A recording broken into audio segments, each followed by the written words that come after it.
Let me talk a bit about the Executive MBA Talk series. This is a new initiative of ours at RSM.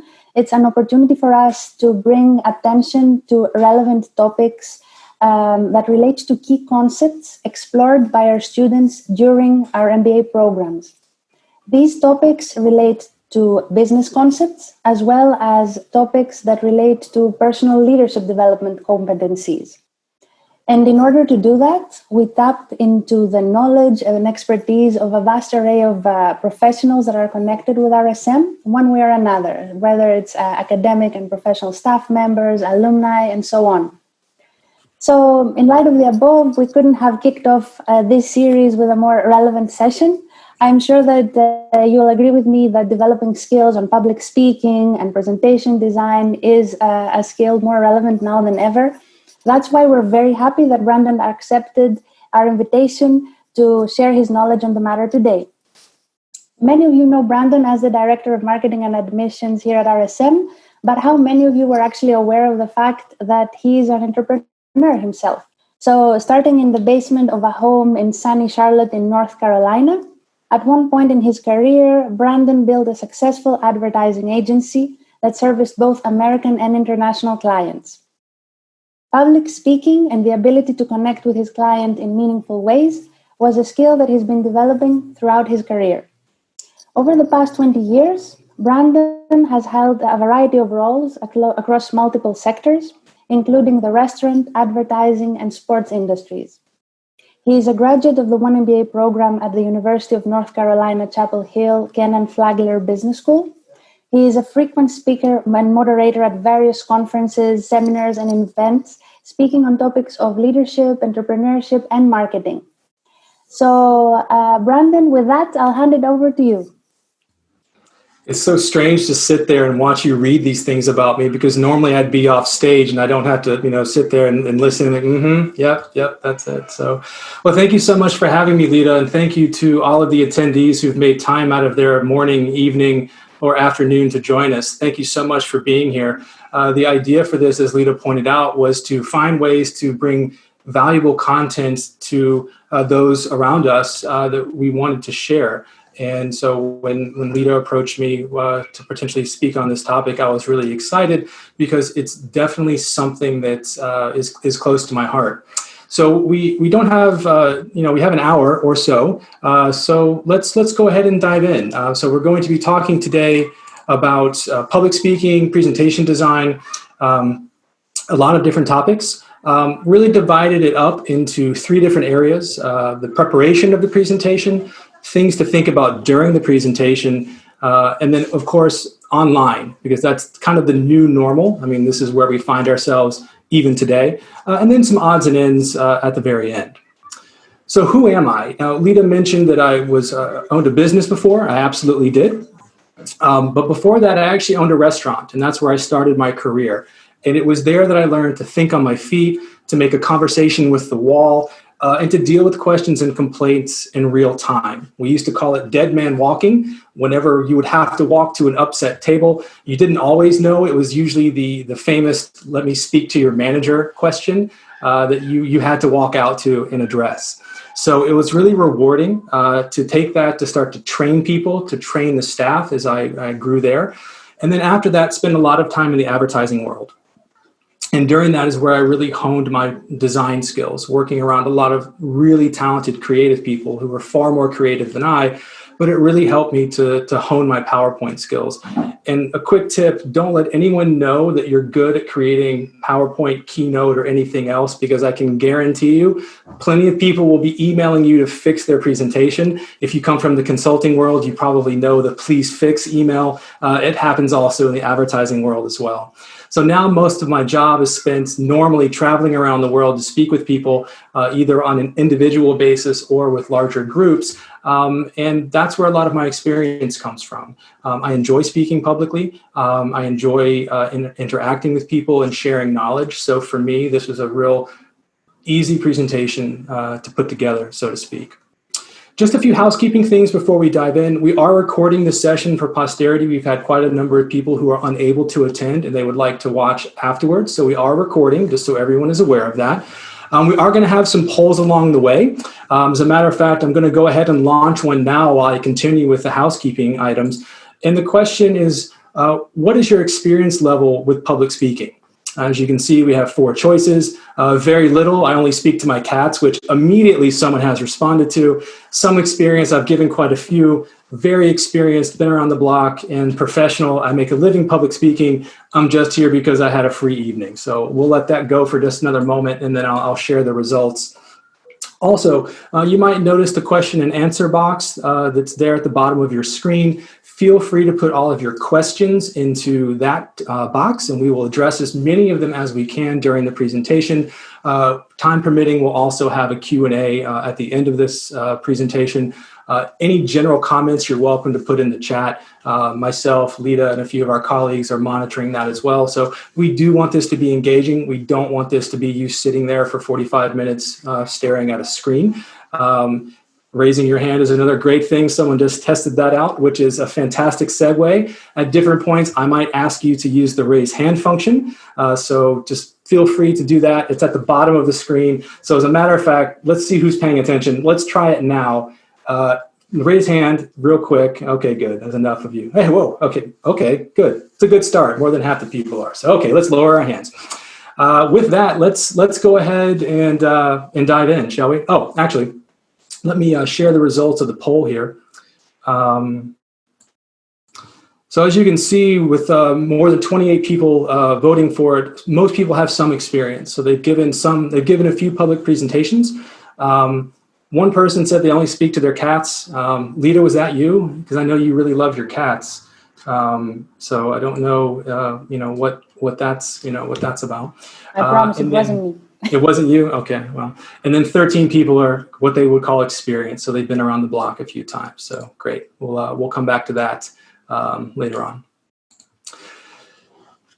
When you think about presentations and giving them, I really think that most of the time, you're able to, what you should be doing is thinking about the preparation for the presentation. It's kind of like golf. They say that 90% of it is mental and 10% of it is physical. I think it's the same thing. I would say about 80 to 90% of having a successful presentation comes in the presentation prep. But the question is, where do you start with that? If you've been asked to give a speech or a presentation on a topic that you don't have a presentation off the shelf. So for example, we created this presentation specifically for this event. How do you go about doing that? The first place I think you should really start is in the ideation and the creation. When you start to think about the presentation, resist the urge to immediately open PowerPoint, Keynote, or Prezi and start creating the presentation within there. Instead, you should identify the points that you want to make. What is the message that you're trying to convey? And then from there, you can start to think about what you should be doing and look at what you created. If you spend more time thinking about what you want to say, it will make things more comfortable for you, both in the design of the presentation and the presentation itself will be more natural. So for example, for this particular presentation, I sat down with some colleagues and I had a flip chart and I asked them to determine what things would you want to be included in a presentation. So we wrote down all of the questions and all of the things, how to read an audience, how to determine the length, how do you prepare. So from there, I basically took it into an outline that you can see here. And I divided it into 3 sections. So the prep, the before, the during. And these are all the things that had been taken in. And you can see in the picture, I was highlighting things as I brought them into this outline so that I made sure that I was able to capture everything. That's how I build my presentations. I think about what's the message I want to convey, what items do I want to include in it. I then do a rough outline, and then and only then do I ask myself the question, which is, should I or should I not use a PowerPoint? This is the moment where you really need to think about, do you need to use one? Presentations are generally used to inform. And that information could be motivating people to do a certain action. So maybe you have a plan at work that you're trying to sell into the executive board. Maybe you're selling a product like I used to do when I was at the ad agency. You want people to buy something from you. Do you really need a long PowerPoint to do that or not? So you need to ask yourself, is this what I need to effectively deliver the information that I want to deliver? Other things you need to think about are, do I need to spend the entire time presenting or not? I think oftentimes we rush, and I'm probably not going to, this is going to be a do as I say, not as I do situation, because I have an hour to present and we will probably use the entire hour. But that's not always the case. Ask yourself, do I really need to fill that 45-minute slot with a presentation? How much time do I need to effectively communicate my message? Do I need a lot of supporting facts and figures? Or can I take a more anecdotal approach to the presentation itself? So after you've thought about what the presentation is, what it should contain, then and only then can you ask yourself, should I use one of these platforms? As a quick side note, Prezi was a really popular presentation platform, especially in the advertising world, about 5 to 7 years ago. It's still around, and sometimes I still see it. For those of you who don't know, it was a presentation that was a little more free-flowing, so you could zoom things around and rotate and do all kinds of craziness. I'm not really a huge fan of presentations that bounce all over the place and zoom in and zoom out. So I think that that's something to consider is, do you use a Prezi kind of thing? I'm really not a huge fan of that. So just, again, kind of a sidebar sort of comment on that. So let's get into the design portion of the presentation. So I'm going to give you 3 tips to designing a better PowerPoint or a better keynote or any sort of presentation. The first one is consistency, and I cannot stress this enough. Your goal as a presenter is to not give the audience anything that will distract them from your message. Now, from you, that could be verbal clutter, or those sort of filler words that we use when we're trying to think of the next thing that we want to say. It could be speaking too quickly. It could be speaking not loudly enough. These are all things that is going to potentially take the attention away from your audience to what you're trying to communicate because they're focusing on the verbal things. How that translates to a presentation can be a lot of different things. Now, when I normally use presentations in person, I might have some slide transitions and maybe some animations to make a point. When I do an online presentation, because of bandwidth issues and just one less thing to worry about, I typically scale it back. But animations can be something that can immediately lose the effectiveness of the audience. So having too many animations, they're inconsistent, and some other things I'll show you here in just a moment are things that can take away the attention. For example, I see in the chat box that some of you are having issues with the questions. That's taking attention away from the presentation, for which we apologize. We're looking into it, but that's an example of how something small can affect the effectiveness, if you will, of what you're trying to communicate. So in this particular situation, you might have noticed something going from slide 1 to slide 2. So I'm going to go back to the slide I was on, and now I'm going to go forward again. If you're really observant, you might have noticed that the logo jumped down at the bottom right-hand corner. Something that's really small, but for someone like me who gives presentations, these are the kind of things that I look for. And I watch logos and pictures and everything else bounce all over the place. You need to make sure that when you're designing this, that everything is consistent all the way throughout. It just gives people something to look at and to say, I wonder if this is really, is this really a well thought out or well put together presentation?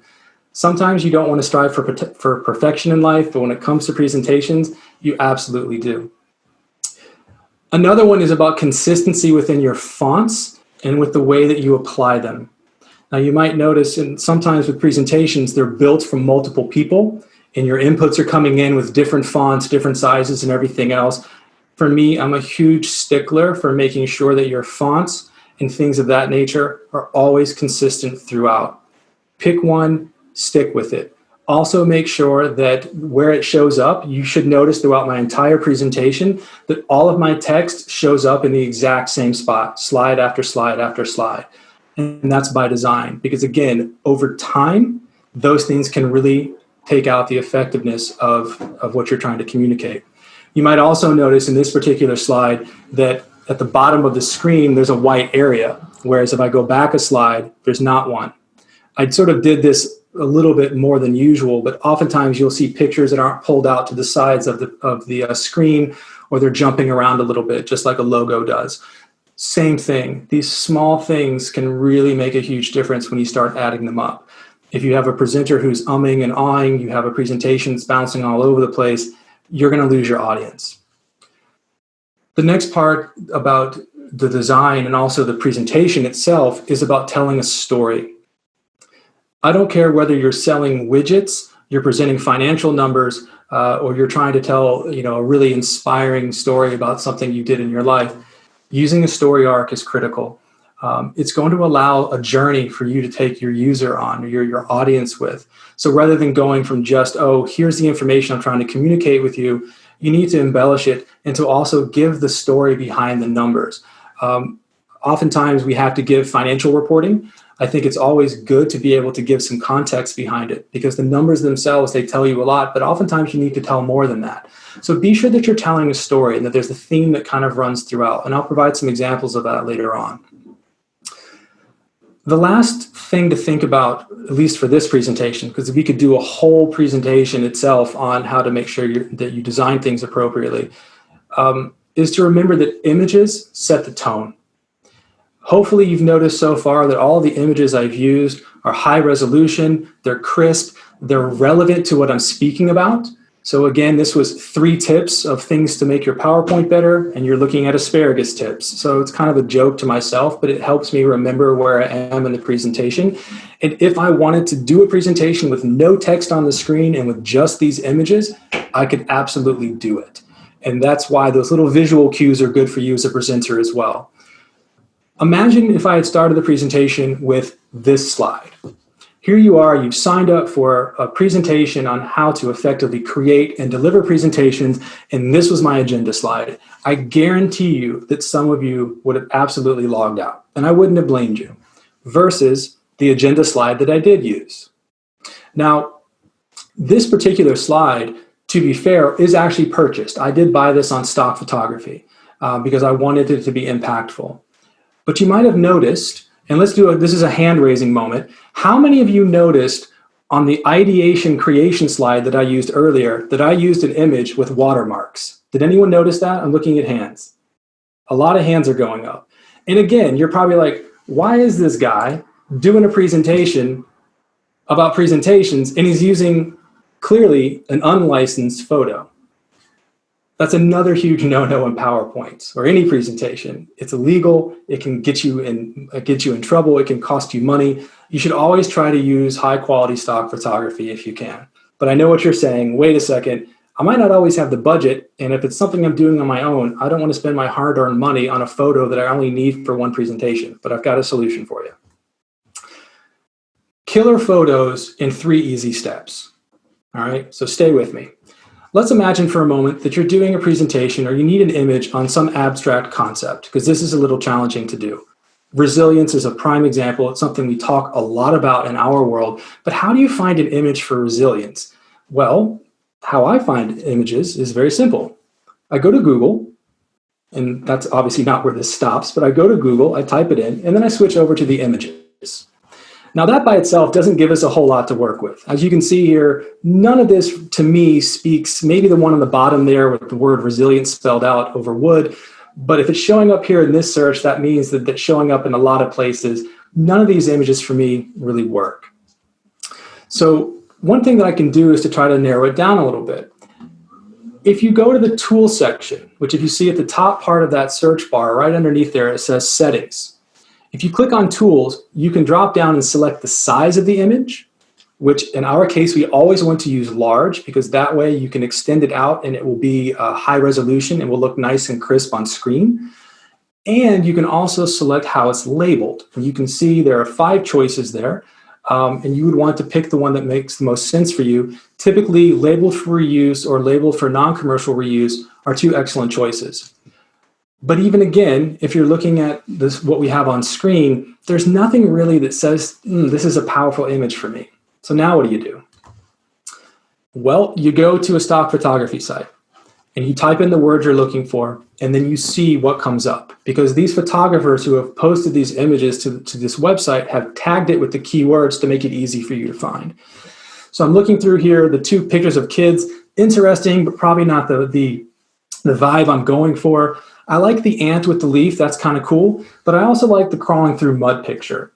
So I go back to Google, I type in crawling through mud, select large, label for non-commercial reuse, and voila, I've got tons of really good free pictures that I can use. And again, there are plenty of free stock photography websites. Sometimes you have to sign up for them. You can't always find what you're looking for. This is a relatively quick way to do it. And then this is what that image looks like once you've actually brought it in. So I could use this image, again, crisp, high res, showcases the word resilience. And so that's how I look for finding high res images without having to pay for them. So it's go to Google, search it, go to the images section, make it large and labeled for reuse or non-commercial reuse. And then if all else fails, go to a stock photography website and then come back to Google and search based on the images that you saw there. This will save you time, it will save you money, and it will ensure that your presentations are looking really, really good. So we're going to try another poll. Let's see what happens here. Hopefully this works. So I've launched the poll. Let's see if we get any votes. Yep, I've got 1 vote, 2 votes. Yep, okay, so the votes are coming in. So it looks like more of you have the opportunity now to vote. I'm about 30 of you, 35 of you. Good. That's so strange that some of you don't see the poll. Well, the question is, do you get nervous before or during a presentation to group? So I apologize for those of you, for some reason, who aren't seeing it. That's so strange, because again, about 3/4 of you have. So the beauty of Zoom and the beauty of online presentations. But the question was, do you get nervous before or during a presentation? So let's close the poll real fast and we'll share the results here. You can see here about 12 of you said always. About 30 of you said sometimes. It depends on the importance and the size of the audience. Interestingly, no one said never. I have nerves of steel. So I think that speaks to the fact that, not everyone is born as a speaker. It's something you have to work at, you have to practice. And mental preparation is a big part of helping to overcome the nervousness. And it could be a browser issue, but I don't know though. Interesting. I'm looking at the chat, so we'll keep going. Just like playing sports, being prepared mentally is key to giving great presentations. Find your way to a happy space is one of the easiest ways I think that you can help overcome nervousness. For me, usually 5 to 10 minutes before a presentation, I actually listen to music. And you might be surprised by what I listen to, but usually I listen to really heavy metal, which I'm sure by looking at me, it's clear that I like heavy metal. But I'll listen to some Slayer or some Slipknot or something. I don't know why, but it gives me some energy. It helps me to stop thinking about everything else. Sometimes it's dance music, but usually I take about 5 minutes beforehand to do that, take some deep breaths, think about the presentation. I do have a ritual where I usually text my wife. I didn't have to do that tonight. I just walked downstairs and told her, but it's a little ritual. If I'm presenting with others, I try to gauge if they're nervous and have a conversation and just start having a dialogue with them, especially if I'm moderating, because oftentimes I find myself moderating panels or moderating events. So it's almost like a dance. I'm leading the dance, and you can't have 2 people leading. You need to have one person who leads and one person who follows. One other point here is about speaking or presenting in a language that's a second language. I know that can be super challenging. I'm lucky that now I'm presenting in English, which is my native tongue.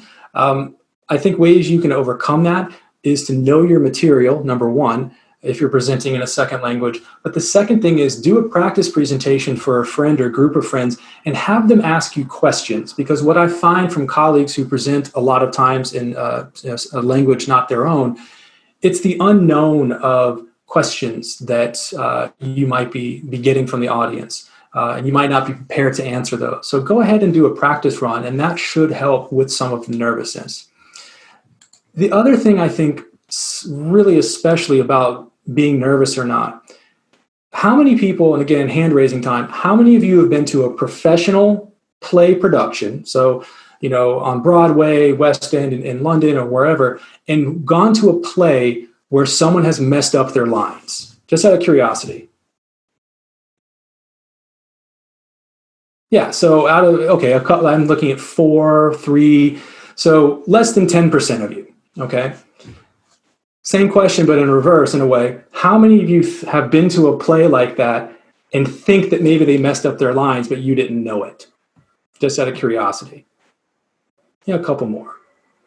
The beauty of a presentation is that no one has ever seen it before, right? I've never done this presentation before. I could have messed up something completely in the beginning. As a matter of fact, if I think about it, I probably did.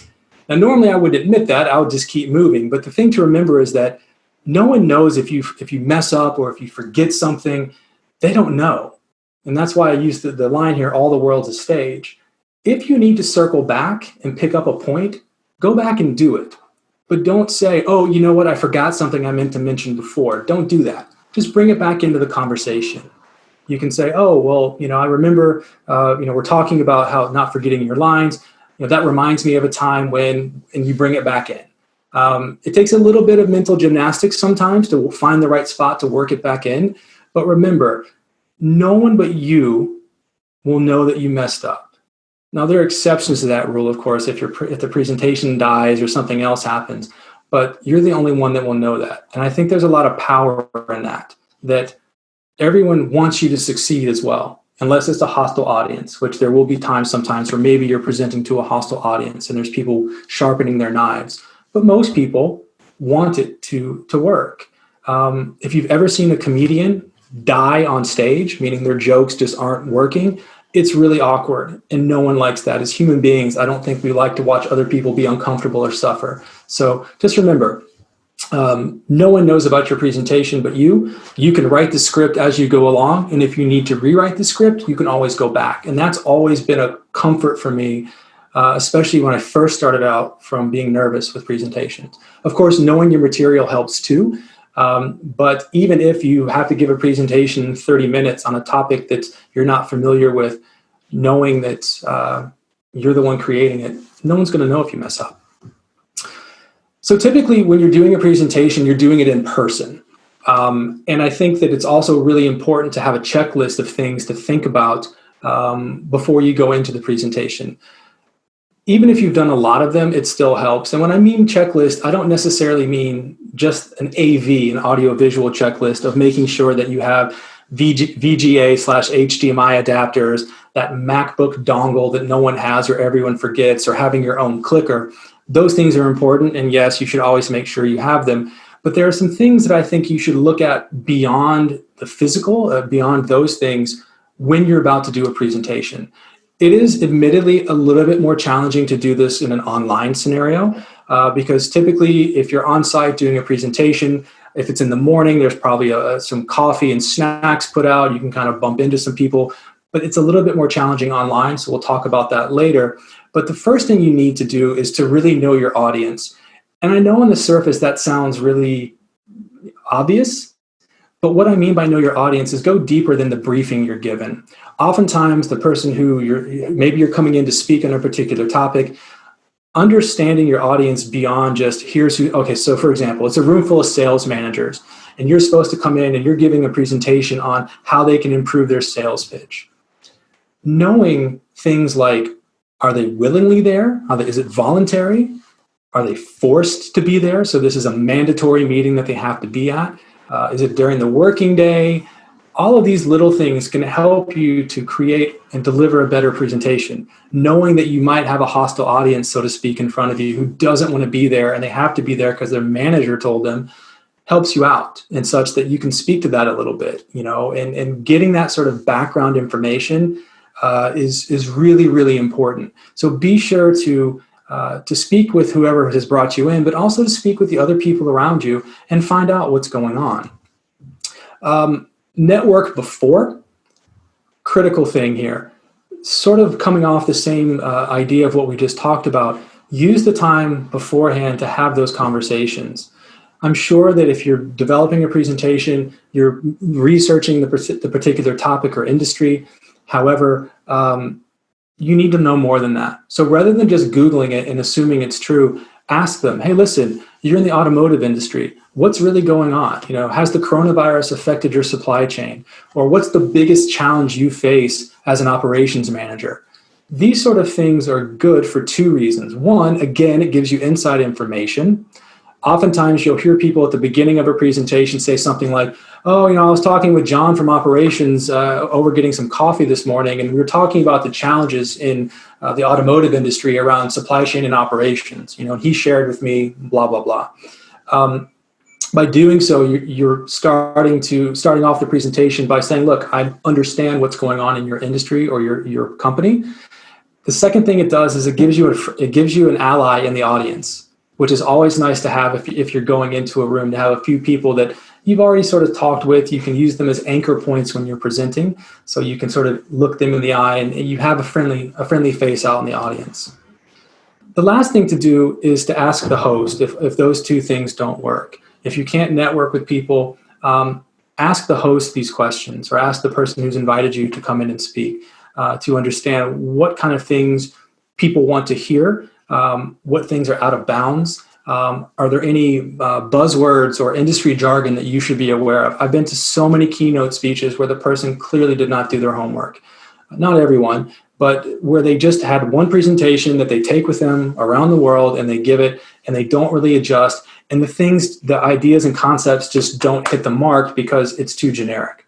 So you really need to make sure that through networking, through asking the host and knowing your audience beyond just the surface level stuff, it can help you to connect with your audience and to ultimately have them receive the message that you're trying to give much better.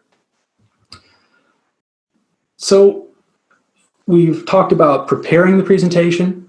We've talked about some things to think about before you go on stage. So what about during the presentation? I'm going to give you some general thoughts on that, follow with some specific ideas and things to consider.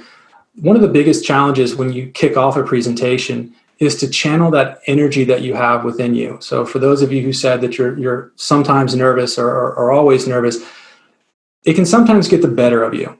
If you get butterflies before a presentation or you have that anxious feeling in the pit of your stomach, that's perfectly fine. So what we need to do is find ways to channel that energy into something that is going to be beneficial for you. And again, for me, it's taking a few moments, centering myself, thinking about what I'm about to present, listening to some really aggressive metal music, and then I'm able to go in and present. When you're doing that, I always recommend easing into it a little bit. Try to tell an anecdotal story or something that will give the audience a moment to warm up to you. And that could be something, again, I was speaking to someone from out, in the lobby about this. For me, for example, I was really worried today. This is silly, but it's true. I have a light, and you probably can tell, but I didn't have a light up until recently. And I had ordered one several weeks ago, didn't arrive. It got lost in the mail because of everything that's going on. So I ordered it again, and I've been waiting, and I knew I wanted it for this presentation. And finally, the light showed up yesterday. The light has arrived. But guess what? No AC adapter. So there's no way for me to plug this thing in. So I have this light sitting on my desk, and I'm thinking to myself, well, I'll have to come up with some alternative way to do this tonight. And lo and behold, the AC adapter was delivered to the completely wrong house on a different street. And the gentleman who owned the house was kind enough to walk it down to our house and deliver it. And that happened about 3 hours ago. So if you share a little bit of an anecdotal story, it opens you up a little bit. It makes you more human. And people are kind of like, okay, this is more like a friend standing in front of me. This just isn't, some random person talking about stuff. So it helps them to get to know you. And even if it's a 20-minute presentation, take 1 or 2 minutes, share a quick story. It definitely helps for people to receive what you're talking about. When you are very excited and you have a lot of energy or you're nervous, there's a natural tendency to go quick and to speak quick, especially if it's in your native language. I do a lot of webinars with our executive education people, and it's in a studio with, I have an earpiece and there's multiple cameras and everything else. And the last time I did it, for whatever reason, when I was reading my teleprompter, I read it way too fast. I read it so fast that they actually slowed it down because I was just going so quickly. We as human beings speak faster than we think. And if you don't believe me, record a video of yourself speaking deliberately slowly and then play it back. Oftentimes you will be surprised at how fast you were speaking, even when you were trying to speak slow. You can always vary your pace. You can always vary your intonation. So, the tone of your voice going up and going down. We did a whole webinar with this recently, shameless plug, with a colleague of mine, Anthony Knoppers. We did a webinar on the power of presence in an online setting. And a lot of that presentation was around breathing and the use of voice. So if this is a topic you're interested in, there's another 45-minute webinar we've done recently that's a fantastic, easy watch where he talks about that. No one likes a monotone voice, not in the real world and especially not online. And don't forget with diction, this is about how you pronounce and enunciate your words. So you want to make sure you are speaking clearly. Again, this is important if you have an audience where English is a second language. And the last thing I would say is pauses are important. Pauses allow the air in the room to be soaked in, and for that point, that really important point that you made, to sit there for a second. And there was no one better than this recently than Barack Obama. Barack Obama was well known for his use of pauses, sometimes too much so, people would say, but it's okay to pause. So pace, diction, and pause is something to think about. If you're presenting on stage or up in front of people, you need to reset yourself every now and again. I call it a reset spot. Oftentimes, if you're not behind a podium, which is a completely different style of speaking, but if you're that free-flowing TED Talk style, wander here, wander there, you need to make sure you force yourself at different moments to center yourself back at the center of the stage. So I call it a reset spot. And a prime time to do that is actually when you pause. And when you pause for a second, walk back to the center of the stage and make your point or go on to the next topic. What that's going to do is it's going to make sure that you are not staying on one side of the stage for the entire time. It also makes sure that you don't wander around aimlessly. You center yourself one more time to make sure. So I think that using that reset spot is kind of like a tennis player.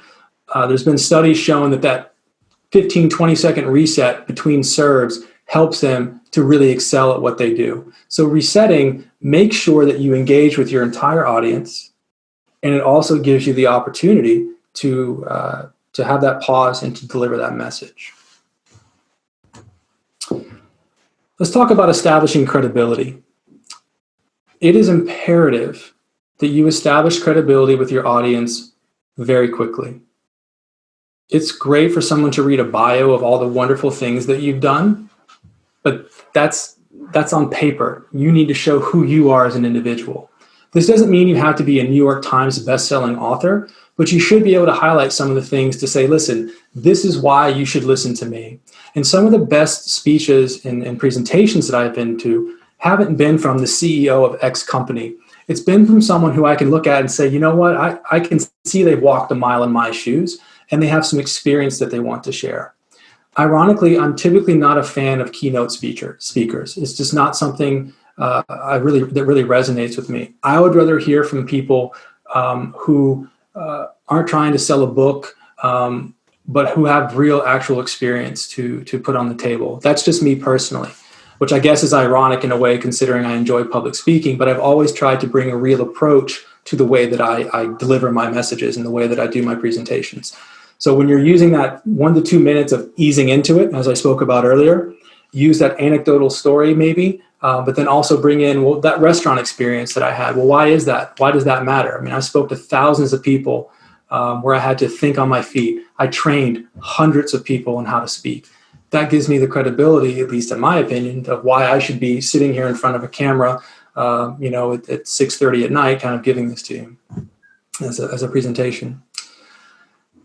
Whether you're on stage or online, keeping everyone engaged is a good thing, and it's relatively easy in the beginning of a presentation. We're kind of at the mid, almost ending point of a presentation. That's where people start to sort of tune out, or they're watching, something else. And as a presenter now, it's difficult because I can't really see you all. And while I'm not foolish enough to think everyone is leaned forward watching, I would hope that most of you are at least still following along. But it's really challenging to be able to do that.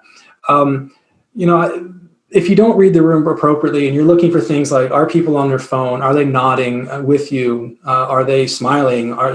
Those are the things that can give you like, okay, this is working. If a topic you're speaking about isn't resonating, move on. You don't always have to, keep beating that dead horse because it's in your presentation.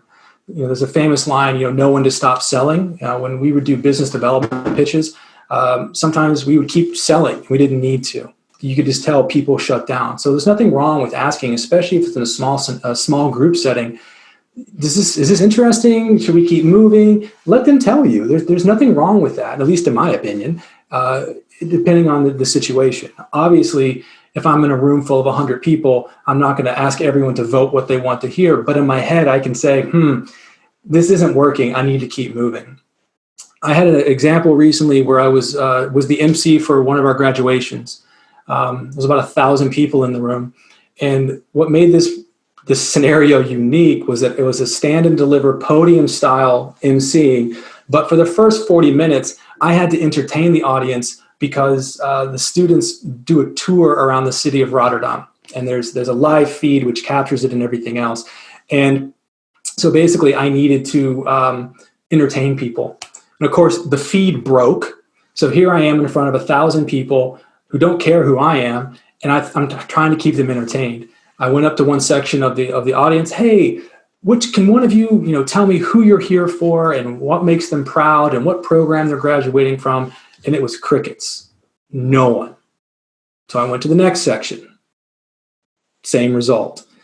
I just misread the room. I thought they were happy to be there and engaged, but quite frankly, they didn't want to sit there for 40 minutes and watch random students walk through the city of Rotterdam.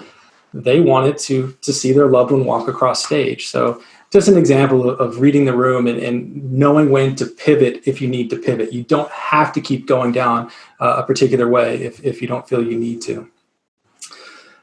Engaging with the audience, of course, is very important. It's easier if you can find some friends in the audience. I mentioned speaking to someone ahead of the presentation because that's going to give you some allies in the audience. People who just happen to be engaged with you, again, who are laughing or seem to be really, hanging on the edge of their seats for your presentation. These are people that you should try to engage with more. Not everyone in the crowd is going to be into what you're speaking, and that's okay. It doesn't mean you're giving a bad presentation. It could be 1,001 other things. They might have a work email that just came in or things of that nature. Alternatively, different cultures have different things that are acceptable in a meeting. I did a presentation once where there's about 100 people in the room and easily half of them were on their phones. But in this particular culture, that was acceptable. And at first, when I first started doing presentations in this region, it was frustrating. What am I doing wrong? But then over time I realized that's just the way it is. It's acceptable for there. So in those situations, find the people that are engaging with you. When, for example, I did a lot of stuff in the music business for a while too, and bands, when they first start out, are playing venues with 10 people. But they use it as practice. They use it as a way to get ready for the bigger stage when they eventually get there. Same sort of concept here. If there's only 10 people out of an audience of 100 who are really interested, that's fine. Really engage with them. Try to bring them further into the conversation. That's not to say to push the others away, but it gives you that you want people, you want to feel that people are interested in what you want to say. So that's one of the things with audience engagement is reading the room, seeing what they're doing. If you have people who are chatting back and forth, if it's in person, you can always kind of move over towards that part of the room to sort of quiet it down. That's one trick that I've learned over the years. If I have people who are having sidebar conversations, rather than calling them out, I sort of go to that side of the stage. That usually quiets them down. But eventually, people are people. Present to those who want to hear from you. So we're coming down the home stretch here. The world has changed a lot, and everything is online now. It takes a lot more to be engaging online than ever before, and I can tell you from personal experience.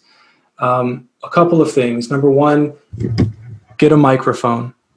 It will make you sound tremendously better so that you don't sound super echoey. I'm still actually waiting for some audio treatment for my room, but getting a microphone, getting a light, if you can, they're not that expensive, makes a huge difference. If you don't, and I don't know how many of you do, go on Twitch and watch some of the popular gaming streamers and watch how they interact and participate with those who are in their stream. It's a great, great way to see how you can interact with people. So Twitch, YouTube, Instagram, all have a lot of people who are far better at online stuff than any of us right now. And so we're playing catch up in the business world. So definitely go there and check it out. Practice. If I can share with you anything, it's practice, which is why I'm frustrated that the Q&A isn't working for some of you, because we practiced it and it worked fine. So I need to look into this. But it's super important to do a trial run first. Log in as the presenter and see what it looks like, but then also log in as a guest so that you know what your attendees see when they're in the room, so that I can tell you where the raise hand function is. You need to know the platform backwards and forwards. The other thing I would say is always use a waiting room. If you're using a meeting style on Zoom, Zoom has meetings and webinars. This is a webinar. There's also the meetings function. In the case of the meetings function, always use a waiting room. I cannot stress that enough. I'm sure you've seen plenty of articles online of different talks get interrupted by people who are coming in and posting some pretty nasty stuff. I've had that with a colleague who that happened recently with, and it was very embarrassing, and you can't stop it, unfortunately. We actually had plans for what to do if it happened here, but thankfully you all played nicely, so we don't need to worry about that. Phone a friend. Having people online with you is invaluable. They can make sure that they can help with launching polls. They can make sure questions are brought into the chat if there are questions that need to be brought in. They can admit people into the room when the presentation is going on and monitor the chat window. If it's a sales environment, we do this a lot with our MBA students. So I'll be presenting on something. We'll have MBA students in the chat room. The team is there to answer some smaller questions, more specific questions, when is a deadline or things like that. The bigger, more strategic, bigger questions get brought into the chat. Having someone to manage that is really, really helpful. One other thing is that always have an alternative way to communicate nearby. I always keep my phone here so that if there are issues that I need to be aware of, they can text me and I can see it. Because you should never be sending private or sensitive information within one of your chats, because all you have to do is by accident select message to everyone, and everyone in your webinar sees it.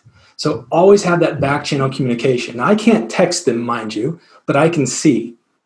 So if there's issues coming in, again, the Q&A I could see there was an issue with the Q&A. So having someone around you to help with that is really, really helpful. So something else to consider. Multitasking is inevitable. You need two screens. If you don't have two screens, invest in one. If I was to show you my screen right now, I have the video up here. I have my screen of the presentation here. Over here, I have the question and answer box. I have the participants box, the webinar chat box, and then my notes down here beneath me and the phone. There's no way you're going to get away from multitasking. It takes practice, yes, but if you want to have engaging online sessions, you're going to have to multitask. You're going to have to get good at listening to people speaking. If you're moderating while you're checking the chat room out, you'll have to get used to seeing the chat room while you're speaking. It takes practice, admittedly, but if you really want to get good at online presentations, it's something you're going to have to do.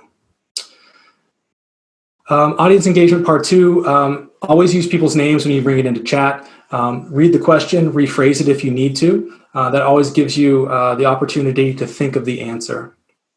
Okay, so I have a question about what would I suggest for a non-native English speaker to improve their diction and tone?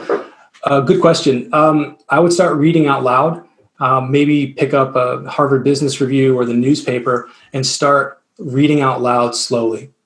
And that's one quick way to improve their diction and tone. And then record yourself so you can always play back and hear yourself. I know no one really likes to hear themselves speak, but it's a great way to practice your diction and your tone is to read out loud and then listen to it and then practice effectively.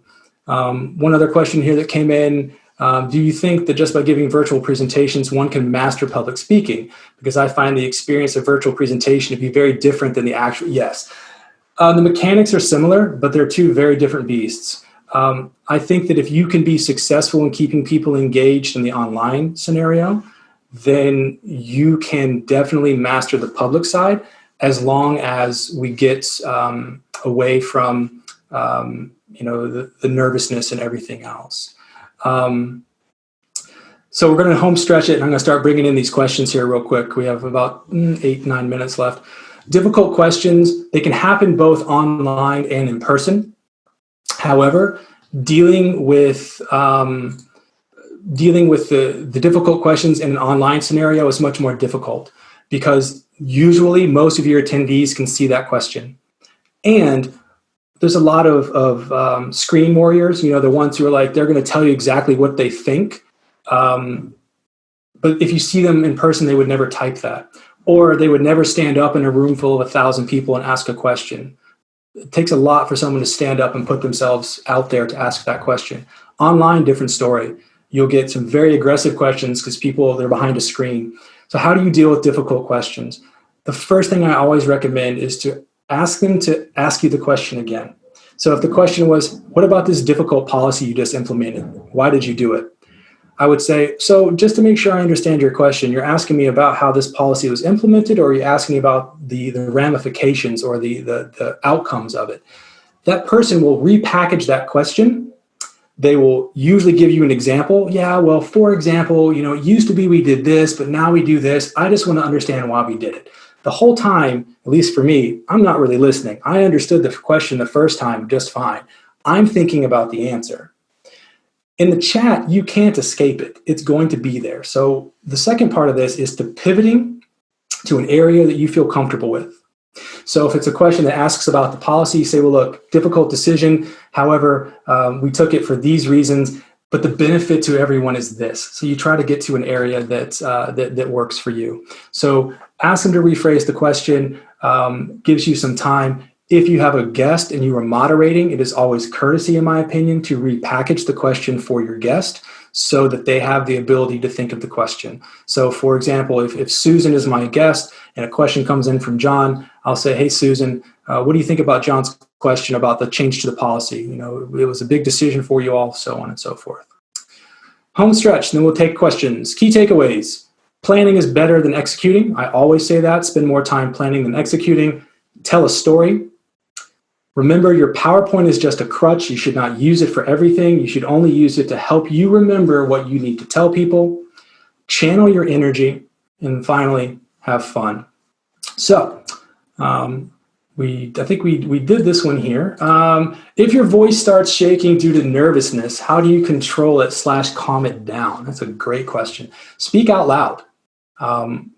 People might think you're crazy, but speak out loud. Start calmly. And then it could be something like, how was your day? Well, I got up this morning and now I'm here. I'm really prepared for this presentation. Start speaking out loud because it gets some of that energy out of your system before you go on stage.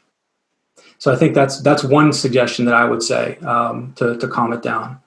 Often people join late and there's a few minutes of waiting. Do you have suggestions how to fill that time? Yeah, well, absolutely. We tried, I think even today, we were live about 10 minutes before everyone arrived. And Lita and I would try to have some small talk. Of course, you could do the traditional, we'll be starting in just a moment, hang out. In person, when we do our on-campus things, I actually have a PowerPoint that cycles through with nice pictures of Rotterdam with some music playing behind that says our presentation will start soon. You can do that. You can also start to engage with your attendees. We were doing that at the very beginning, and I'm going to forget your name, but Ersin, we were doing that at the beginning. Go ahead, start building that relationship with the audience. There's nothing wrong with that. I mean, it shouldn't be, in my opinion, at least in these sort of presentations, where you shouldn't already be able to interact with me. Could you please share for which culture it's acceptable to watch their mobile phones during the presentation? Oh, I thought someone might call me out on that. There are some places in Asia, and this is my belief, but where my experience has been, it is acceptable. I'm not saying that it's the best thing. And this is my opinion, that it's not uncommon for people to be on their phones.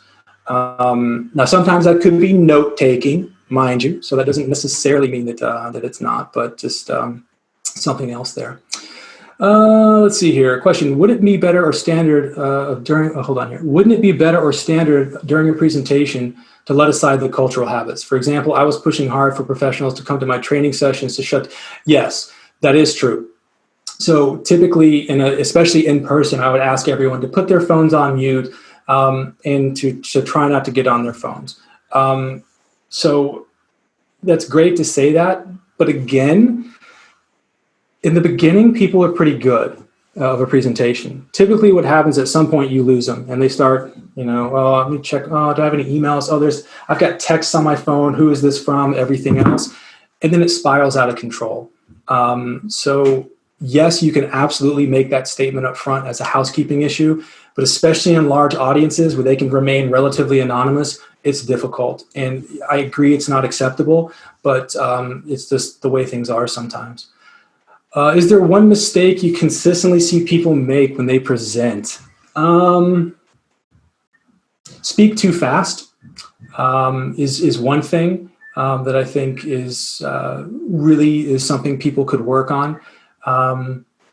One other thing, and I hope that at the end of this, you all will say that I did deliver on this, is to actually deliver information that's valuable. I don't swear a lot, but I am going to do it here. I call it oh shit moments and no shit moments.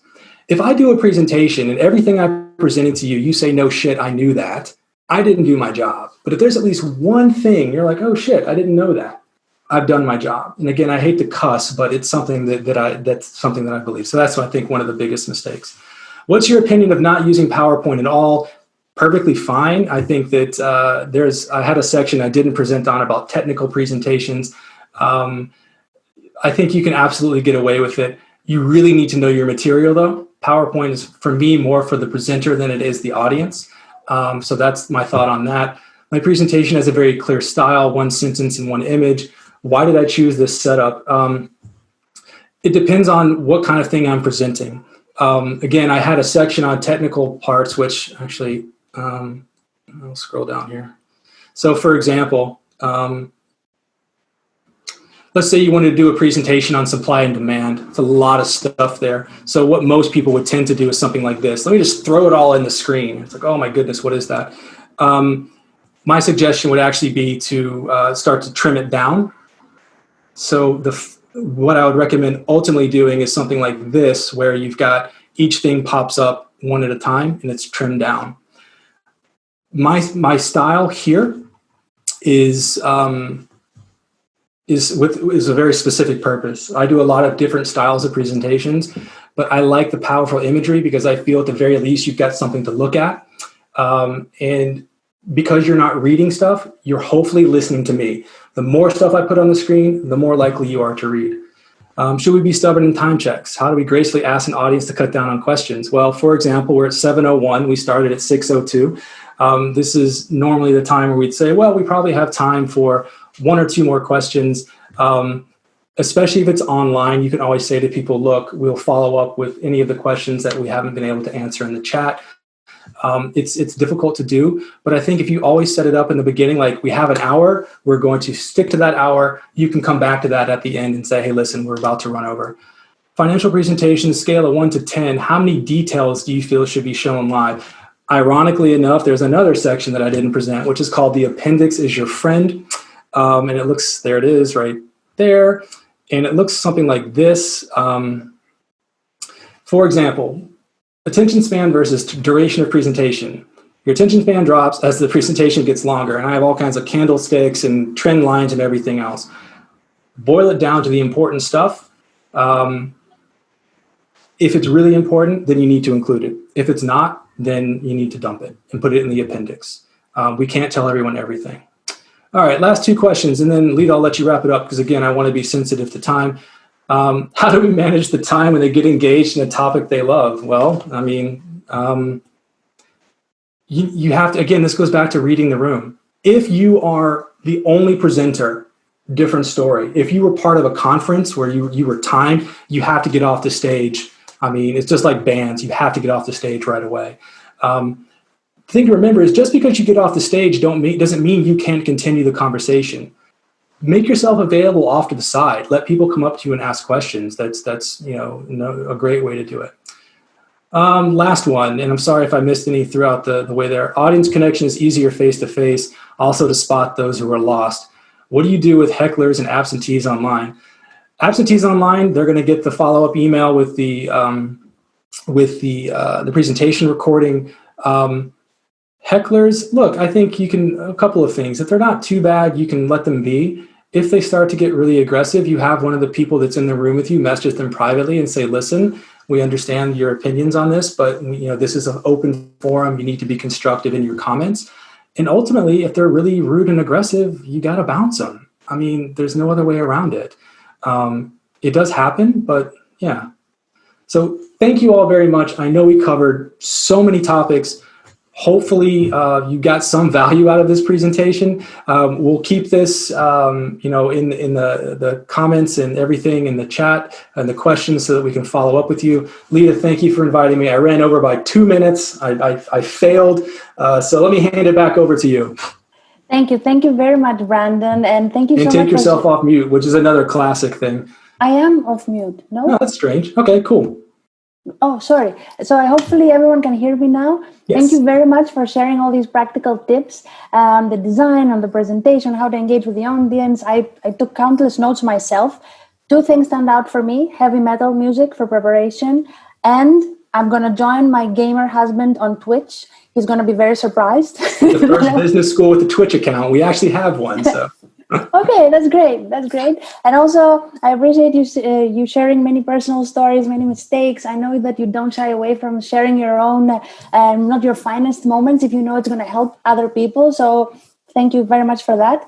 And also thank you everyone for joining, for participating in this event and being so engaged throughout. We are planning more events like this in the next few weeks and months. 3 things stand out. On July 8th, which is a Wednesday, we're going to have another Executive MBA talk on leading teams in times of crisis, where our Director of Coaching at RSM, Hetty Brand Bausvik, will present on that. On Saturday, August 1st, we will have our Executive Open Day for our a virtual Open Day, for our Executive MBA programs. And on September 1st, we will do a behind-the-scene talks with our alumni. As Brandon mentioned, we will be sending you a follow-up email with the recording, with the additional information that Brandon shared, and of course the upcoming events. So we hope that you have a great evening ahead, and see you soon. One thing, Lita, one last point. Any of you with kids, because I have an 8-year-old who just knocked on the door because she wants to see her dad. See, yeah. So yeah, this is the world we live in. An easy way, and don't come in, an easy way, if someone knocks on your door, is to put yourself on mute and do this. So basically, I just told her to, leave me alone for a minute. So I think that's another just sort of tip that I've learned. If you have kids or people that might knock on your door, just put yourself on mute. So anyway, that's my last tip. Thank you all so much. Have a wonderful evening. Thank you all.